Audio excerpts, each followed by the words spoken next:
Tu as enfilé ta jolie parka beige, tes instruments sont soigneusement emballés, et ton billet d'avion pour l'Arabie Saoudite est réservé. Tu sais ce que cela signifie, n'est-ce pas? Et non, tu n'as pas été choisi pour jouer dans le remake de Dune. Cela signifie simplement que tu es prêt à partir explorer les plus grandes contrées désertiques de notre monde, dans l'espoir de découvrir quelques secrets préhistoriques sur nos ancêtres. Soyons clairs. Si tu pensais que les déserts étaient des espaces vides, détrompe-toi. Ils ont beau être remplis de sable à perte de vue, ils n'en sont pas moins chargés d'histoire. Tu sais, parce qu'avant que les hommes ne se rassemblent dans des villages, nous étions des peuples nomades. Nous arpentions le monde à la recherche de nourriture, d'eau et d'abri. Il nous a donc bien fallu concocter une ou deux inventions intéressantes pour survivre. Comme cette chose trouvée dans le désert d'Arabie Saoudite. As-tu une idée de ce que cela pouvait être? Pendant de nombreuses années, les scientifiques ont débattu de l'origine et de l'usage d'énormes structures pareilles à celle-ci. Il semble que nos ancêtres néolithiques étaient bien plus intelligents que nous ne le pensions. Ils ne passèrent pas leur temps autour du feu à tailler des armes dans la pierre. Non, ils exerçaient aussi leur talent d'architecte. Ces immenses structures de pierre sont appelées des desert kites, autrement dit, les cerfs-volants du désert. Parce que si tu les regardes de loin, elles ressemblent, à des cerfs-volants. Les archéologues s'accordent à dire que ceux-ci servaient à attirer les animaux. Ainsi, nos ancêtres pouvaient plus facilement s'assurer une abondance de gibier au fil de la semaine. Mais ce n'est pas tout. Regarde plutôt la paroi de cette caverne. Elle nous montre que nos ancêtres ont probablement esquissé sur la roche le plan de ce qu'ils prévoyèrent de construire au sol. Tout comme les architectes d'aujourd'hui. Les desert kites pouvaient s'étendre sur des kilomètres de long. C'est pourquoi il fallait bien en tracer un plan avant de les construire. Le plus surprenant, c'est que ces structures semblent encore plus vieilles que ne l'est Stonehenge. On parle de 7 à 9 000 ans. Au cours de la dernière décennie, les scientifiques ont pu identifier plus de 6000 desert kites disséminés du Moyen-Orient jusqu'au cœur de l'Asie. Si tu ne trouves pas cela énorme, essaye de construire quelque chose d'aussi grand, sans l'aide d'aucun drone. Il semble que ce soit un exploit assez difficile à réaliser. Et apparemment, le désert d'Arabie est rempli de choses encore plus étonnantes. Des scientifiques y ont découvert de mystérieuses structures, plus anciennes que les pyramides égyptiennes de Gizeh. Alors bien sûr, tu as hâte d'aller voir ce qu'il en est. Nous sommes tous d'accord pour admettre que charrier de lourdes pierres, dans le but de construire une pyramide, et ce, sans l'aide de la moindre technologie moderne, semble déroutant. Je veux dire, comment diable ont-ils fait?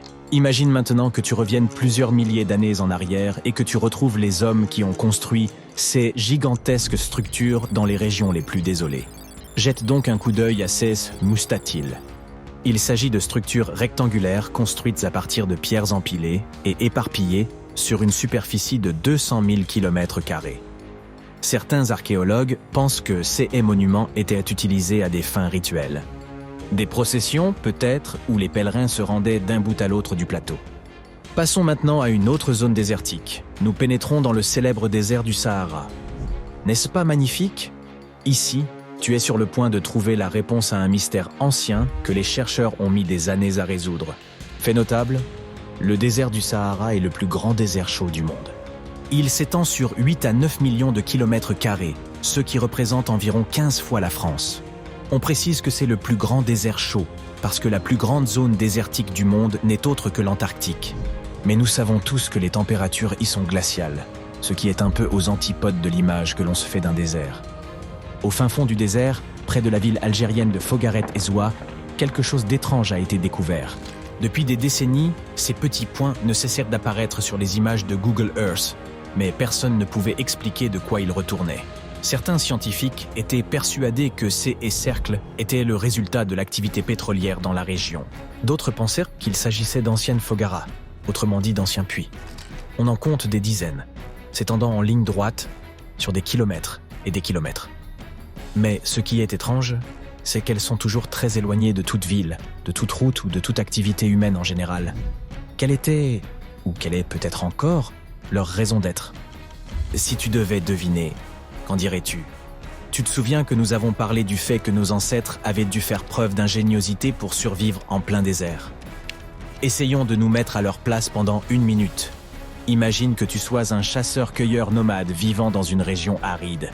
Tu passes tes journées à te protéger tant bien que mal du soleil brûlant, en essayant de compter tous les grains de sable qui t'entourent. Mais tu as aussi besoin de manger et de boire de l'eau. Mais comment trouver de l'eau dans le désert? Bien sûr, tu peux peut-être espérer tomber sur une oasis toutes les semaines environ. Mais cela semble un pari risqué, n'est-ce pas? C'est pourquoi les habitants d'Afrique du Nord ont inventé ces fameuses fogaras. Les fogaras sont un système d'irrigation vieux d'environ 3000 ans. Les habitants de la région creusaient alors des puits dans les zones élevées, des fosses suffisamment profondes pour puiser dans les eaux souterraines. Ensuite, ils n'avaient plus qu'à creuser des puits en parallèle à des distances régulières. De cette façon, l'eau s'écoulait du puits principal vers tous les puits successifs et irriguait des zones entières. Les voyageurs pouvaient s'arrêter au puits pour se désaltérer. Ils pouvaient également y abreuver leur bétail et produire des cultures. Plutôt astucieux, non? Toutefois, même si ces trous ressemblent à des fogaras, quelques recherches démontreront que ce n'était pas le cas. En effet, de pareils puits étaient construits en ligne et non en cercle comme ceux que nous voyons à présent. Cela a donc éventuellement un rapport avec la deuxième option? Peut-être ces trous dans le désert sont-ils liés à l'activité pétrolière de la région? Examinons-les de plus près. Sur Google Earth, ils ne semblent pas bien grands, mais dans la réalité, ce sont d'énormes cratères. Le secret de leur nature se cache sous les sables. Si tu étais l'un des chercheurs à l'origine de cette découverte, tu aurais trouvé quelque chose d'unique enfoui sous le désert, d'anciens bâtons de dynamite et de vieilles boîtes de sardines. En rassemblant les pièces du puzzle, les archéologues se sont rendus compte que CS Conserve était d'un modèle des années 50 et 60. Il semble que des équipes entières de cette décennie y aient campé pendant qu'elles prospectèrent la zone en quête de pétrole. Et la dynamite? Elle était employée pour la prospection sismique, une technique ancienne, utilisée pour déterminer s'il y a du pétrole ou du gaz sous la surface de la Terre. Toujours en Afrique du Nord, existe un autre mystère du désert qui mérite que l'on se penche dessus. Près de la ville de Tiaré, au sud-ouest d'Alger, se trouvent 13 curieux monuments. Ces structures sont appelées Djedar. Et oui, difficile de s'empêcher d'y voir une référence à Star Wars. Elles ont une forme pyramidale et, d'après ce que les chercheurs en savent, elles servaient d'ultime demeure aux souverains de la région. Peux-tu deviner de quel peuple il s'agit? Ce sont vraisemblablement les Berbères. Et puisque nous parlons de choses anciennes, ces Djedar ont probablement été construits entre le 4e et le 7e siècle de notre ère. Lorsque les archéologues ont entrepris d'explorer l'intérieur de ces monuments, ils se sont rendus compte de leur immensité.